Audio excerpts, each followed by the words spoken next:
Hey everyone, welcome back to another podcast for Uspire. Today we have with Kashvi, and we'll be talking about her experiences throughout university life in Singapore and her exchange semester abroad as well. So without further ado, let's start the podcast. Kashvi, thank you for joining us today. Let's start off with introducing yourself. So tell us about what you do, what program you're in, where you're studying. Hi Rachit, it's great to be here. So my name is Kashvi.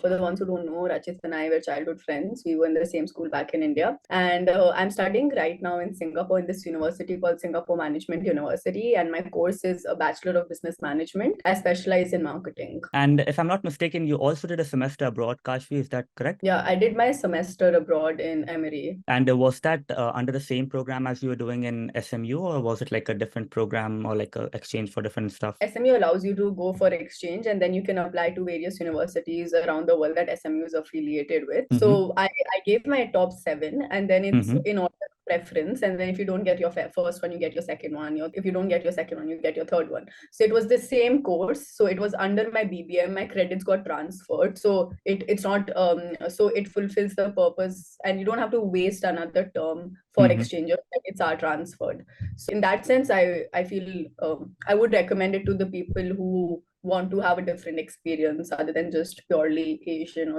or being in Singapore. Okay, perfect. Yeah, we'll come on this more in the podcast later. But the next one I had for you was like, how's your experience been so far studying in Singapore, coming from India? What kind of changes do you feel that Singapore has? If something's good, if something's bad, any culture shocks you had to experience that you were not accustomed to before in India? For me, I feel Singapore, it's quite different, but it's not that different also in the sense that India also is quite rigorous in its academics, I'd say. But Singapore is much more standardized in the sense like the checking and everything is much more standardized. The competition is definitely there. However, I'd say, the opportunities for growth and the avenues for growth are much more. You have within SMU, there are like over 100 societies where you can join, which it ranges from marketing to painting to investment to consulting. So you have everything which is very well managed by students. So in that sense, you get that chance to learn in leadership roles by just being a member, or and then you also have these MNCs and multinational corporations here where you can have that corporate experience as well. So Singapore essentially is very fintech oriented. So you have mainly banking services, financial services, and tech companies. It's not a lot for people who want to be in a more creative space, I'd say. So if your area, if your industry interests are more fintech oriented, then I'd say Singapore is somewhere you can really prosper and grow. Yeah, and I read somewhere, I think Singapore was mentioned as one of the best places to live in 2022 or something. So it's also like developed a lot in the past few years in terms of like living standards, especially with COVID. I think Singapore had managed COVID in one of the best ways. And like even to this date, you won't find random outbursts of COVID cases or something in Singapore because it's just well managed. And I think people are more disciplined compared to other countries. So like what was your experience living in Singapore apart from like university? Like if you have traveled around Singapore, gone to different places, how are the people there, the culture over there? Is it like I'm assuming the culture is pretty enriching just like India, but like is it very different? Do they have like same norms or cultural practices like India? So basically, Singapore is like I think so. It's a modern day utopia. It's extremely safe. You don't have barely there's any crime. Once I left my AirPods at like a telecom like my SIM card provider. I went there. I left my AirPod, and then when I went back, it was just lying there. And I went like after a couple of hours. My friend actually lost his wallet, and there was a guy waiting for him with his wallet. So I feel people here are very educated. They're very respectful of each other's boundaries. Very rarely will you see someone doing something inappropriate. So for me, as a girl, I have been walking alone at streets at 2 a.m., 3 a.m. And I also went for exchange in America. I could not do that over there, even though America is considered to be the superpower modern day world where, you have the freedom to do everything. You can be whoever you want, but you can't be that because it's not safe. But in Yeah. Singapore, even though there are a lot of systems in place, there are a lot of, checks and measures, but you can truly like be safe, like without even thinking of anything happening to you. Be it 2 a.m., 3 a.m., you can wear whatever you want, you can go wherever you want. So in that way, people are very respectful, they're very educated. You have to prove your worth because you're an international student. To get your job, you have to fight a little harder to, so you have to break those barriers in your career space a little bit because they would prefer locals, which is not I wouldn't say it's bad, but like it's naturally to prefer a local who, who's someone. I mean, in India, I think so. The government would want to give it to the jobs to Yeah, Indian yeah. citizens first. So that's Mm-hmm. that's the thing. So you have to push a little bit harder being an international student. But Mm-hmm. other than that, if you look for a place which is extremely safe, systematic, career oriented, so you don't have Mm-hmm. a lot of distractions here. There are a lot of laws pertaining, be it harassment, drug abuse. So you can be shot at sight if you are carrying a lot of more than a certain measure of drugs. So I feel like if you want a very safe, systematic life, Singapore is Mm-hmm. the place for you. But if you Mm-hmm. want to have wild experiences and like really discover your inner self and have these things, I don't think so. This is the place for you. No, I understand like safety is also a big concern, especially if you're coming abroad and you're traveling to a different country. Your parents, your family will obviously be concerned about your safety in that new country. And Singapore being like keeping safety at such a high metric in their like day-to-day lives, it's just easy for students going out, first of all, and also their parents and their families being assured that their kids are in safe places where they won't, get assaulted or robbed or something at random hours of the day. And yeah, in terms of jobs as well, I think most countries have preferences for their own Yeah. citizens, but that's not something new. And Singapore, the also another advantage that I think Singapore has, it's like close by to India, where let's say something happens, you can still come back home, or your parents or family can visit you at a relatively faster pace compared to, let's say, America or something, where it like takes 24 hours to first of all go to that place. So it's easier to come to Singapore and come back for all days or something. Yeah. So what is like, based on your experiences so far, what is one advice you would give your freshman self coming into university? One thing you might regret you haven't done, or one thing you think you should have done more that would have, helped you more in your university life? So purely from an academic perspective, I have two things which would be a great heads up. First would be there's this thing called the MOE tuition grant. It is when you apply for it, usually all students get it. It's not like based on merit in that Mm-hmm. sense. It's you have to file an application and go through it, which allows international students to a subsidy of around 50% on the tuition fee, but it also obligates them to work in a Singapore-based entity 3 years henceforth their graduation.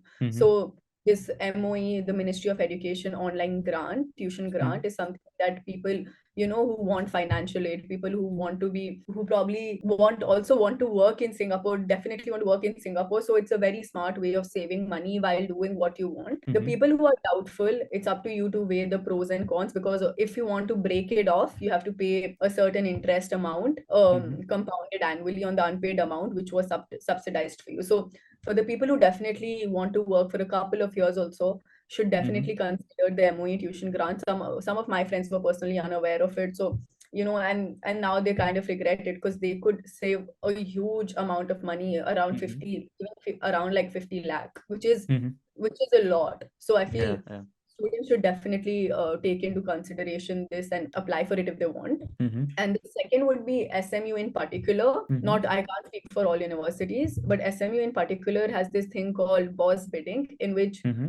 for every class that you take, you have an online number of e-credits, and it's almost like betting. You need to Okay. bet a certain dollar for it, and the people who bet the highest number, the top 40, get it. So there are many times where you don't get your classes, and then there's a Mm-hmm. second round, there's a third round, there's a fourth round, and as the demand, as the supply reduces, as the supply reduces, the price keeps on increasing further the round till the Mm-hmm. very end. I think so. Once everyone has their classes, also it's then again lower. But boss bidding is a very technical process where you need to understand, like which prof to bid for, and you also have resources that can help you with it. Mm-hmm. I'm not sure of the name. I think so. It's called Afterclass. Yeah, Mm-hmm. afterclass.io. It is a Mm-hmm. resource which can help you get like professor ratings, how their workload is, how they Mm-hmm. RSP, their just feedback and everything. So that can be accessed while considering how to bid. But boss bidding Mm-hmm. for me and a lot of my friends was a very new process and a little Mm-hmm. stressful for us. So I would recommend watching some videos online and going through Mm-hmm. Afterclass.io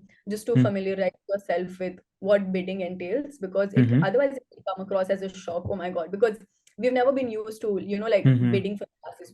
It was pre-assigned to us. Yeah, So in yeah. the we have certain pre-assigned classes in the first term, but henceforth we need to bid. So it will be Mm-hmm. good if if at least people had a surface level idea of what was bidding is. So, if I'm not mistaken, boss bidding basically is like every student who's in that program, let's say in your program of business management, right? Every student wants to take a particular course, let's say for marketing, and most of them want to take with one professor who has the best ratings in terms of like teaching standards and tests and everything. So they are all going to bid for that class, and the highest bidders usually get like a certain set of number of highest bidders get the first section of his class, and then the next set of people who haven't gotten his class will have to bid for some other professor teaching the same course. Or could it be his class but a different section? So basically, some teachers have one section, some teachers Mhm. have multiple sections, and it's not only limited to my BBM cohort. It's open to even the people in econs or let's say Mhm. social sciences. The thing is, Mhm. like, if it is a business core, Mhm. which is essential to me, it will Mhm. only be available to the other people in round two. But Okay. everyone bid together. So all of SMU, all of the Mhm. undergrads in SMU bid together. Okay. Okay. Then so it's purely you can only bid for one class, you can only bid for one prof. Mhm. And then if you get it, you get it. If you don't get it, let's say I want to do 5 credits, so I Mhm. bid for 5 classes. Mhm. Some which I really really want to get, I I Mhm. I maybe go a little. And then you have also, even on our website, the boss bidding website, you have the access to past year records, past year what Mhm. was the median bid. So Mhm. according to that, you can adjust and go a little higher. Like, Mhm. if, like, let's say the median is $27, so you can Mhm. make it like $30 and bid. It's also like, I think so, it's a trial and error process. Mhm. Not everyone gets it in the first round. Some people, like, there have been many times I got it in the first round, but many times I got it in the third round. So it might seem like the end of the world, but it's Mhm. not. Like, I feel if you're just a little strategic, and if you take help from your seniors, and if you look at the resources available online and pre-plan it a little, and not leave it to the very end of the bidding, because you, as I Mhm. said, there are rounds, so there are Mhm. different windows in which you can bid. So don't leave it to the very last 1 hour where you're frantically going through the classes you want to bid the past Mhm. year. Just do it, give yourself to ponder and reevaluate your Mhm. decisions. And you are bidding actual money in terms of like the bids, right? It's $E. It's provided by SMU. It's just like a fictitious, So it's like, like a basic, like a fantasy league kind of stuff where you have like yeah, X amount of dollars in the beginning and then you have to bid yeah. on different classes based on your preferences, right? So everyone gets the same amount of dollars in the beginning and then they bid But it for just, their. the best part is it gets accumulated. So any unused amount in, Mhm. let's say, term one, year one, term one gets a, if let's say, I used all my $100, but my Mhm. friend, so let's say you didn't use, so you have $20 left. So Mhm. next term, I'll get the basic $100, but you'll have $120. Okay. Okay. Yeah. Yeah. So That's an interesting way of taking classes, to be honest. I've never seen that kind of bidding for classes and like getting into section. Yeah, that's interesting and something to look for if you're going to SMU specifically, I think. Do other universities also have this kind of system, like NTU or others? Do you have any idea if they have this? I don't think so they do. Okay, okay, yeah. And coming back to the first point you said about the tuition grants that students are taking. So you said a lot of your friends regret not taking that grant because now they definitely want to work in Singapore, and they thought that if they would have taken that grant, they would have saved a lot on the tuition fees because they now decide to work in Singapore. Let's say if you didn't want to work in Singapore from the beginning, you knew that you're just coming there for education, and then let's say you're going back home or you're going back to a different country. Can you not sign that agreement altogether and just be like, I don't want to do this at all? And I'll just pay all the cost on my own. Is that an Yeah, option as well? Okay, yeah, you can. perfect. Okay, next question I had for you was like, why did you decide to study in Singapore and why SMU? Why your particular program? Why your field of industry? Did you have any reasons specifically for Singapore, or were you just applying to different universities and you thought Singapore would be the best fit for you? I want to know your thoughts about that. So when I was applying for universities, as most students, I applied to, like, I kept my options open. I didn't place all my bets in a single basket. So I Mm-hmm. applied to the UK and I applied to Singapore and Hong Kong. So I Mm-hmm. got into all my universities which I wanted to. But the thing is, it was a lot of, for me, it was a very tough process because I was trying to, like, I was very anal about it. I was like pros and cons, the nitty gritties. Mm-hmm. And then I delayed the process quite a bit. And I was asking all my friends, I was asking everyone. So I feel like I shouldn't have done that. I should have listened to maybe my counselor or maybe, let's say, my parents. Or, like, I feel like everyone's opinion at the end of the day just messes with your head. So when you're at that stage, when you're about to graduate and you've gotten your offers, I feel Mm-hmm. you should choose what is true to myself, true to yourself. Mm-hmm. Like just imagine your life, let's say, in Singapore versus UK. And for me, I wanted to be close to family, so that factor really, it weighed in. But Mm-hmm. other than that, I was confused between Warwick, which is in the UK, and then over here, which is obviously SMU. So in this process, I would just recommend being very true to yourself, because right now that I'm in Singapore, I've had a great time. I've learned a lot. But I realized that, I'm more interested in, let's say, the consumer facing businesses like FMCG, or Mm-hmm. be it even fashion and luxury. That's something that I'm Mm-hmm. really interested in. But that's Mm-hmm. not a great prominent market in Singapore. So Mm-hmm. I feel like if you're in 11th and 12th, and even if you have the slightest idea of the industry you're interested in, so Mm-hmm. sometimes also choose your universities based on the country which has the maximum growth potential for your industry. So right Mm-hmm. now that I look at it, I feel like Warwick could have been a good decision, given that it's, you're Mm-hmm. in Europe or near Europe or whatever. Mm-hmm. And then that can really accelerate, even your learning, because you Mm-hmm. can, in some way, people here are wired to be very tech and finance oriented, and Mm-hmm. people there would be a little wired to be fascinated by clothes or brands and, these things. So I feel in that way, my decision was more focused on, oh, this is a better university. Mm-hmm. SM is more prestigious, it has a better Mm-hmm. name, it's tougher to get into, everyone gets into Warwick. Like, Mm-hmm. that was a little like some thoughts that I had in my head. But in retrospect, if I were to go back 4 years, I wouldn't have these thoughts. I would be like, Mm-hmm. okay, which if I'm interested in fashion and I don't want to do a purely fashion based course, which country provides me at least a entryway to fashion? You know what I mean? Mm-hmm. Yeah, So yeah. in that way, I feel Singapore was not the best bet for me. So when you're in 11 and 12, try to understand which industry you're interested in, and choose Mm-hmm. the country and university, maybe the best 2, 3 universities in that country for your Mm-hmm. course. Having said that, as I still feel that Singapore it's always like the grass is green on that other Mm-hmm. side. So Yeah, yeah, yeah. I'm it's not all. So maybe if I was there, I would be like, oh no, Singapore would have been better. So it's just with a pinch of salt that I'm saying it. But Mm-hmm. Singapore has been a great experience for me, Mm-hmm. and I would recommend it to anyone who wants to be in a safer place closer to home in India. Yeah, it's funny you said that people choose universities based on how prestigious the name is and not really how good the university is, particularly for them, for their career. Yeah, And I've seen a yeah, lot of people say that, oh, I got into like 10 universities, but this university has a higher ranking in terms of like whatever rankings people follow, and I want to go into that. Even though that university doesn't have the proper faculty or the alumni network or the connections or the city access that would help them in their particular field. So it's a good point you brought up that choosing university also involves a lot about choosing the city first of all, that or the city or the country that has more resources and opportunities for your program, plus choosing the university that gives you more opportunities in terms of connections, networking, and just the environment of the university. Like you said, Singapore is more focused on tech, finance, and that kind of stuff. So if you're in those fields, then definitely Singapore is a good option because it's also like higher in rankings, it's good in that country and stuff. But if you're interested in something, let's say like fashion and stuff, personally, I don't think Singapore has that much of fashion things to offer, in as of now at least. And UK in general has more of fashion to offer. So Warwick being close to UK, that will have more experience where you can go and connect with actual people who are in the industry and learn more for them for internships, prospect jobs, and all that kind of stuff. It's yeah, very important to choose universities based on that. Coming yeah. from that point to your experience in US as well, because you did a semester exchange in US, how would you compare both the countries, Singapore to US? Do you think which one is better than the other? What was the experience based on living in Singapore for like the first 2 years and then going a semester abroad for in US? Honestly, it's very different. I loved America. I had a great time, but all Mm-hmm. I did on exchange was travel.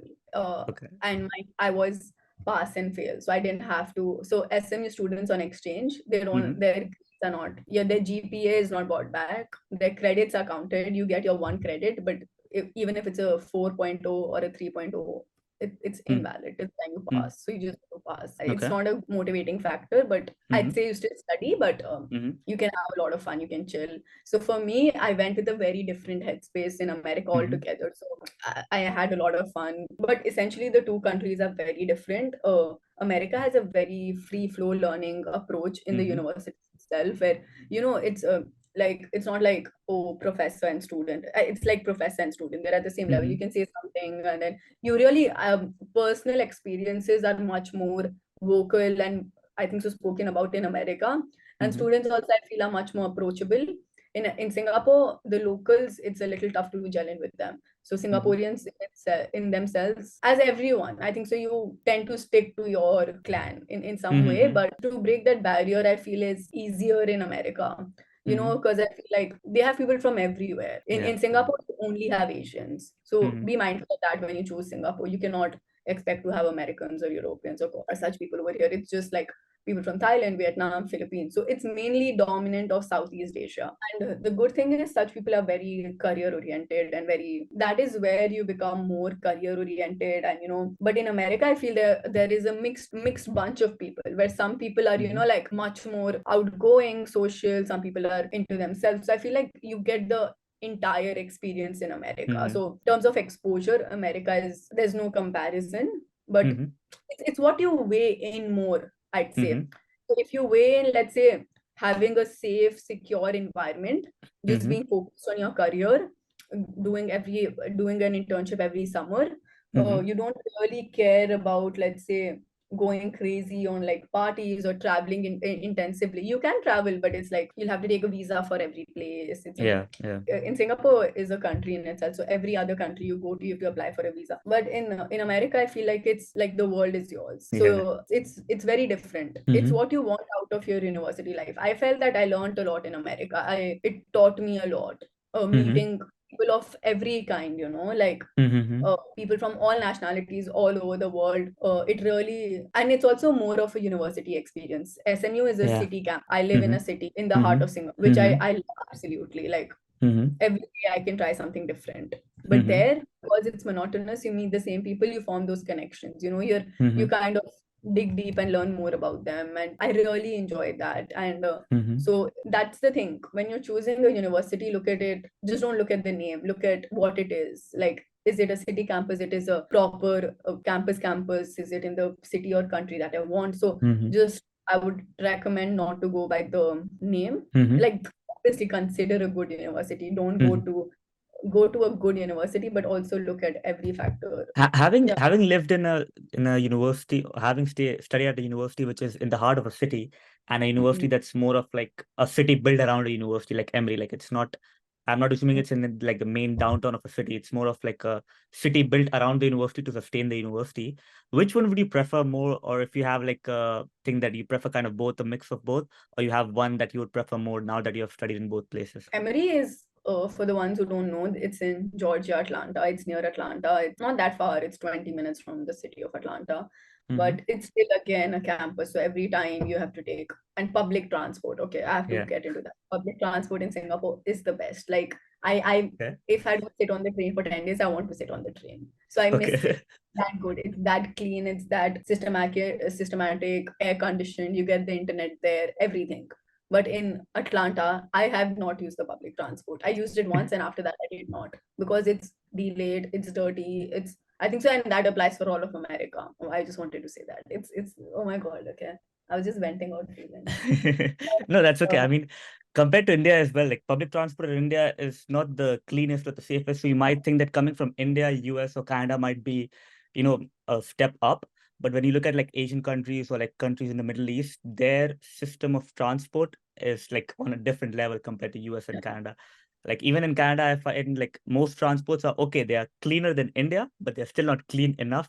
Where you can just sit on any random seat and just be okay. There's nothing over there. Like you have footprints and different kind of food items thrown everywhere around the buses and stuff. So it's like, yeah, it's a trade-off. It's better than India as a step up, but not as good as, let's say, Singapore or like Middle East, like Dubai or Abu Dhabi or something. Yeah, that's a funny experience, I would say. You're not Coming traveling back in public transport. coming Yeah, back go to ahead, go ahead. that, you asked me what I prefer more, city campus or campus. I think so. Now that I've lived in the city for 4 years, it was a breath of fresh air for me, that campus experience. But it's extremely personal, so I've enjoyed the city. So far, I feel like I'm fine with both, honestly. It's very personal. If I had to do it again, maybe I'd choose, it also depends on the city. Singapore, I'm fine with it. It depends on the city campus you're in. If you're in a city, let's say like Tulsa, and you have a city campus, you wouldn't want to be in that city campus. But if you're in NYC or you're in NYU, you want to be in that city campus. It depends. It also, so SMU also, Singapore, it is, you have a lot to do. So I feel relatively I enjoy it. Yeah. So coming to the next question, this is a more personal question on Aspire. You are one of the mentors on Aspire, and you would be providing the students who join Aspire counseling or guidance in terms of applications and student life in Singapore. So what do you think makes Aspire different, and why did you decide to join Aspire And like if you think there's something missing in the counseling industry as of now, which Aspire might be trying to solve that you find interesting. So for me, when I think so, when I you approached me, Mm-hmm. I I was interested in it because it is led by students, so that Mm-hmm. journey is well understood. It's not like a bunch of professionals, who are trying to like sell you a certain university. So it's much more, I think so. In that way, it's not like a hard sell. They're not trying to Mm-hmm. hard sell the university to you. It's more of like, okay, what's best for you? Let's get Mm-hmm. into that. That Mm-hmm. that's something that I valued, and that was one of them, honestly. And the fact that I think so the people on the board also come from very reputable universities, and the people that I saw on their website had great experiences in big Mm-hmm. companies, so that kind of also strengthened my belief that the company and the brand had credibility to it. So Mm-hmm. that was another reason I was like, yeah, it might be a good experience, to be on board with them. Yeah, mainly I think so the point of difference for me was being led by students, which I don't see much of, like the Mm-hmm. counseling industry in India, especially. It's There are a few big names, but they're not like, you have like seminars by students, or you Mm-hmm. have like ask me anything of someone who studied and studied in the university you wanted to, but it's not like the organization itself has Mm-hmm. gone through that application, post application. Once you're in that country and once you're living there, you don't have a counseling service that checks all the boxes of even your experience after getting into the university. So I was told that Aspire also provides the students, once they're in the university, if they're facing with Mm-hmm. difficulties, they try to Mm-hmm. connect them with students who have been, or do their own research and try to educate them. So that was something which I feel is missing, to help Mm-hmm. the students after they've gotten into. What about that? They still face difficulties, right? So Mm-hmm. yeah, that was one of the reasons I chose to be a part of it. Yeah, I mean, yeah, one of the main reasons why three of us who decided to start Aspire had like belief in this system was because all three of us face the same problem that, okay, sure, our counselors helped us in like application process and stuff, but what happens after I get into university? Like, how do I survive there? Like, because my life just didn't end after applying to university. I didn't get a degree right after applying to university. I had to go through that 4 year process, go through the process of shifting to a new country, coming all across the planet and stuff. So if I had someone to help me through that process, I would value the service more compared to something that just stops after application. So that was one of the reasons why we decided to start post admissions counseling as well, where students can get counseling from people from the same country, potentially same universities as well, and in the same program. So you get more personalized treatment, and you have an opportunity of understanding how life would look like in those countries from people who are actually doing that. So that's something that struck out for all three of us, and that's why we decided to have this. Okay, now moving to the next question. You mentioned about this a little bit earlier in the podcast about the grants that the government provides, and like you sign that grant, so you have a 3 year thing where after your university you have to work for 3 years, and in return for that you basically get a subsidy on your tuition fee about 50%. So how do other scholarships work in like Singapore? Are there other scholarships apart from this that your university might specifically offer you, or the government offers you, or is this like one of the main scholarships for international students? Yeah, this is the most, I think so, widely known and widely accepted and widely provided for. So it's not like a tedious process. You don't. Mm-hmm. So one is like pure financial aid. You have to show that Mm-hmm. you cannot afford it. Mm-hmm. Then you have this. You also have a few specific scholarships, but that's tied, let's say, to you having some excellent result in some particular field. Let's say you had some great community service that you did or something. So there are specific financial aid and scholarships that you can check on SMU's website. But this is Mm-hmm. the one which is most straightforward, and it's easy to apply to, easy to get. None of the hassle, nothing much to prove. Like Mm-hmm. um that also the you also get student loans here at very less interest rates to fund Mm-hmm. your, let's say if you're on the bond and Mm-hmm. your tuition fee is slashed by 50%. So if you're Mm-hmm. paying whatever amount that you're paying, you can still apply for a loan, and that Mm-hmm. loan at a very, let's say if the normal rate in the market it's like 10%. Mm-hmm. So you get it at 2% or 3%. So you can get that amount at a very subsidized rate. I personally haven't taken it, so I don't know the exact percentage Mm-hmm. amount, but a friend of mine has. But you can still check more upon that. I think so. If you just Google about it, like Mm-hmm. student loans in Singapore provided by the government, or if you, I'm not sure if it's on the SMU's website. It should be there, but I think so it's somewhere here within the scholarships and everything. So if you dig deep into it, I'm sure you'll find it. So Mm-hmm. if you do not have enough resources, you can consider a combination of the tuition grant with the bank loan. So basically, if you get the tuition grant, you're already paying 50%, like you already have a subsidy cut of 50%. And then you can also take a loan, which will, again, the interest rate on the loan will be subsidized because you are on the grant or because you have like financial aid needed. What's the reason for the subsidy on the loan? It's just for students. So It's just basically, for I think students, okay. it's only for students. It's only Mm-hmm. for students. And I'm not sure if you need to prove financial difficulties for that because I didn't go through that process. But you can, I think so. I can ask around and get back to you upon this. But it's not that difficult to get again because I know Mm-hmm. a few of my friends who have it. So it's like very easy in a way to apply for grants and apply for scholarships and like get subsidy on your tuition and your expenses in Singapore compared to other countries because you Yeah. already have an option of getting like the bond, then you have an option of taking a loan on a very subsidized rate already. So you're not basically incurring a huge cost as soon as you're going.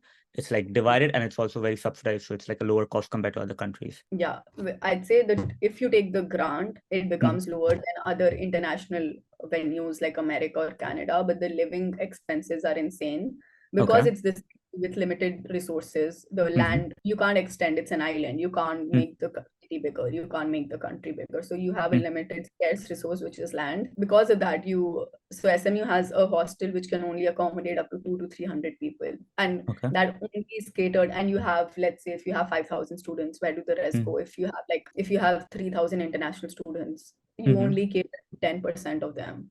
Yeah. And Yeah. then that 10%, it's more towards, let's say, first year students, a few locals who have scholarship. And then Mm-hmm. so the chances of you getting accommodation by SMU is very difficult. So coming back to the point, like one heads up that I would also want to give students is accommodation. Getting student accommodation by SMU, if you get it, perfect. But if you don't, you need to find your own apartment with your friends by yourself, maybe Mm-hmm. close to university, but it's super duper expensive. It's skyrocketed rocketed over the 4 years I've been there. Mm-hmm. So that's one. So if you take the bond and everything, it becomes subsidized. So you have to factor in for your rental across 4 years because Mm-hmm. it can go as high as, let's say, 1.2 lakh per month Okay. purely Wow. for rent. Just So rent, so that's not your extra cost like food and other stuff. nothing, just the Okay, rent. wow. That's yeah, Just that's expensive. 1.2 lakh over, let's say, 12 months. Yeah, that's over 15 lakh rupees. And Yeah, then 4 years, which is yeah, 60. But yeah. okay, yeah, and you can't just like go back home 1 month and then you can't break the lease. No, you have to pay Hmm. the rent anyway. Yeah, So yeah. the huge cost which people coming to Singapore really need to consider, because I know my friends. It's Hmm. only for SM that Hmm. I'm saying.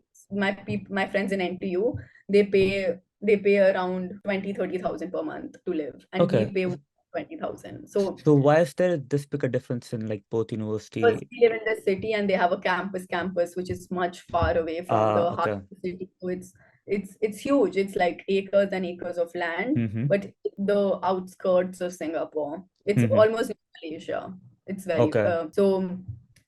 that is why. So if you're considering SMU, rent really factors in the financial aspect, and then Mm-hmm. NTU SMU rent is much lower because their campuses, they're not in the heart of the city. So for me, if I want to go to anywhere within the city, it's 10 to 20 minutes by public Mm-hmm. transport. For them to come, it's an hour and a half. So Mm-hmm. that's the trade-off. So Mm-hmm. it also depends on your course, which university you prefer. NUS and NTU are much better for tech. Mm-hmm. NTU is best for tech. NUS is also again great for business and economics.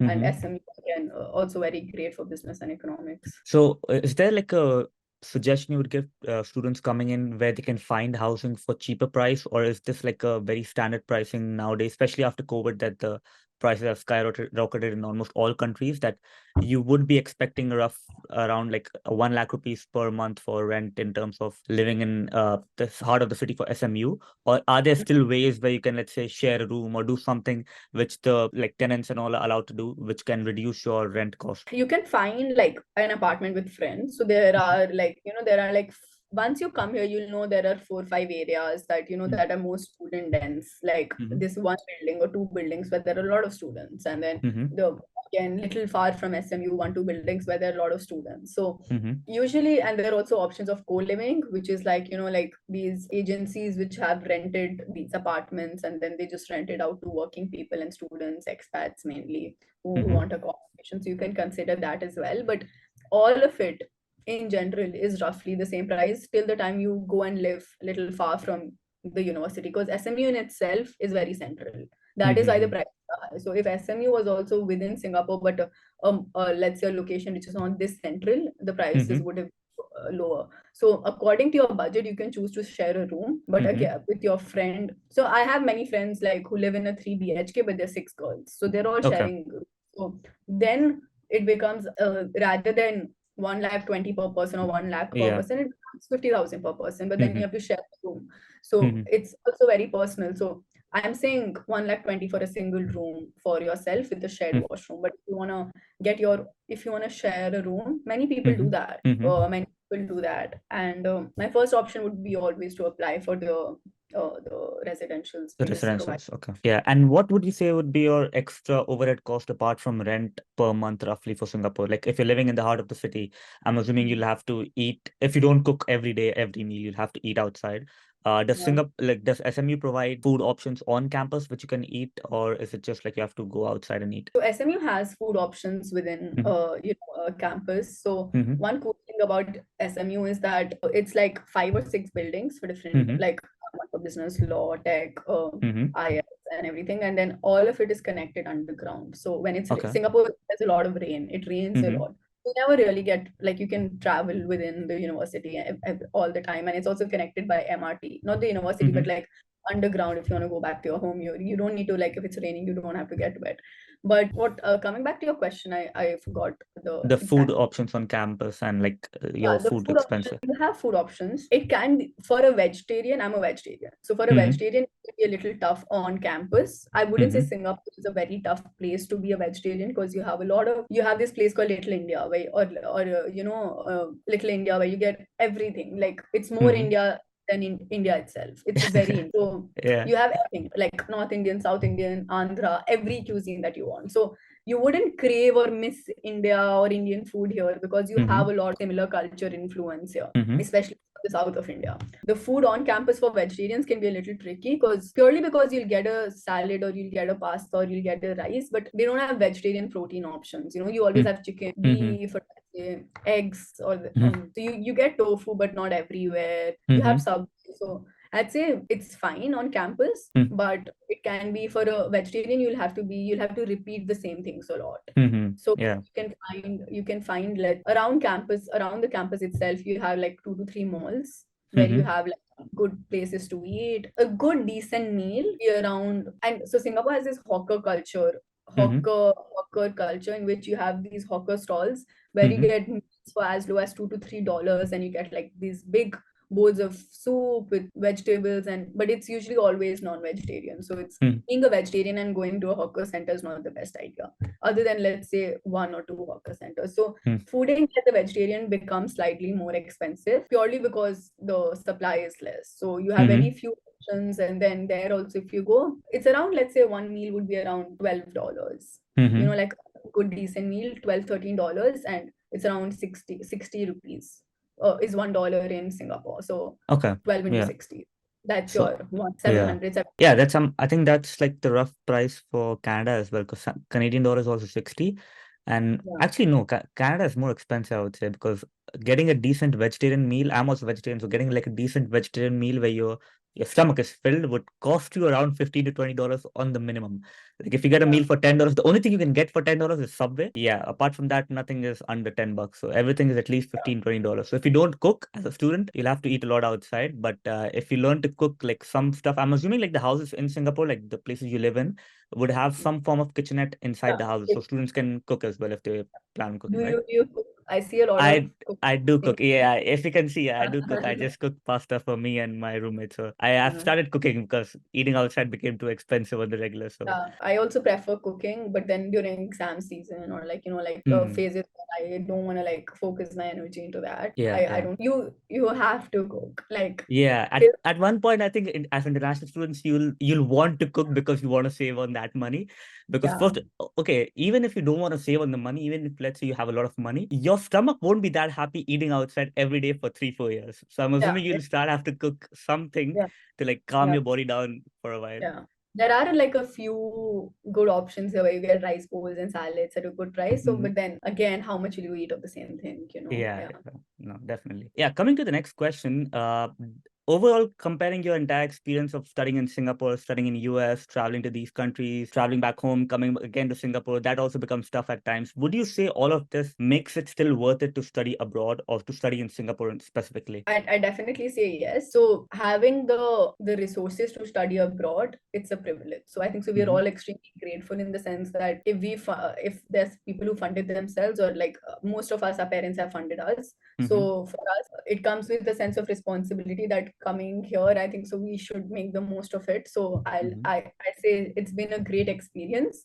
Mm-hmm. And it's also more about, I'd say, if I haven't learned a lot, I have learned a lot academically, but I've learned also a lot in a very personal development process. In the sense like you don't have your people here. You have to Mm-hmm. make your own people. You have to make your own connections. You have to sometimes make your own food and then do your daily chores while also being social, while also studying, while also Mm-hmm. doing everything that you want. So it's like you kind of have this opportunity to really understand and reinvent yourself, or like at least it's like a blank canvas again, Mm-hmm. it's a blank canvas after school. So I would say it's definitely worth it, even if you're applying in India, even if you don't have the resources to go as far as abroad, if your parents permit and if it's allowed, I'd say go outside your house, go outside Mm-hmm. maybe to a new city. Like Mm-hmm. if you're from Calcutta, go to Delhi or go to Bombay, go to Pune, go to different places, just have this experience and allow yourself to just learn more about yourself, what you like, Mm-hmm. what you don't like. And I think so being with family, sometimes you're just like you don't take that conscious time, you're very then wired according to how people want you to be wired. Mm-hmm. Yeah. Yeah, so I'd say it's worth it. Like, if you make the most of it, I would strongly recommend coming abroad. Yeah, definitely. As like international students specifically, it's such a big change coming abroad because you have no idea what you're doing. Like there's no clue what you're gonna do. You come to a different country, sure, you might be accompanied by your parents in the first few weeks, but after they're gone, it's like, okay, who do you be friends with? Where do you Yeah, eat food? What yeah, classes do you go? What time do you wake up? What time do you go to sleep?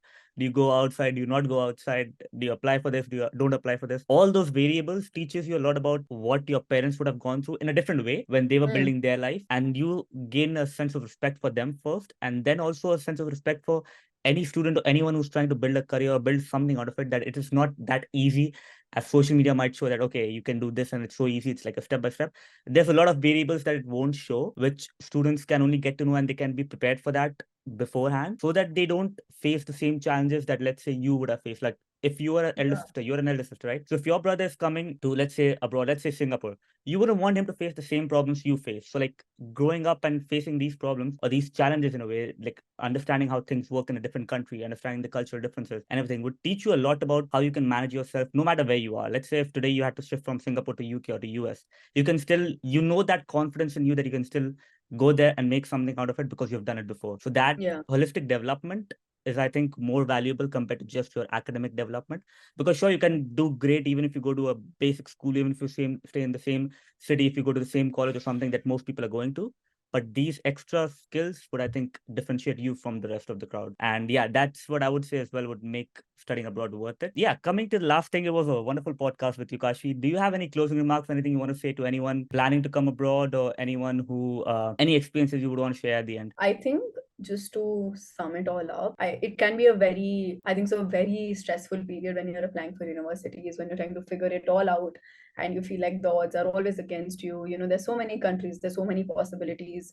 So I just recommend that you stay true to yourself. In that process, you will have a lot of conjecture, you'll have a lot of people telling you what to do. So in that, I think so, after that, after hearing everyone's opinion, take a moment to yourself analyze, see what you're interested in, what you want to do. Just don't run behind like, oh, okay, this university is, I think, so closer to home, or this university has a better name. Go to good universities, go to prestigious universities, but also go to universities that kind of are aligned with who you are, what you want to do, what you want to be. And I think so that will be a much more enriching experience at the end of the day, rather than just going to an university for namesake. Like, yeah, that would be one of them. And if you're coming next, if you're coming to Singapore, I feel like know what you're signing up for a little bit. I think so that's why Aspire helps you. You know what you're signing up for, you know what to expect, and they give you like, I think so, a clearer picture, because you get to interact with students who've lived this journey and which you probably want to live.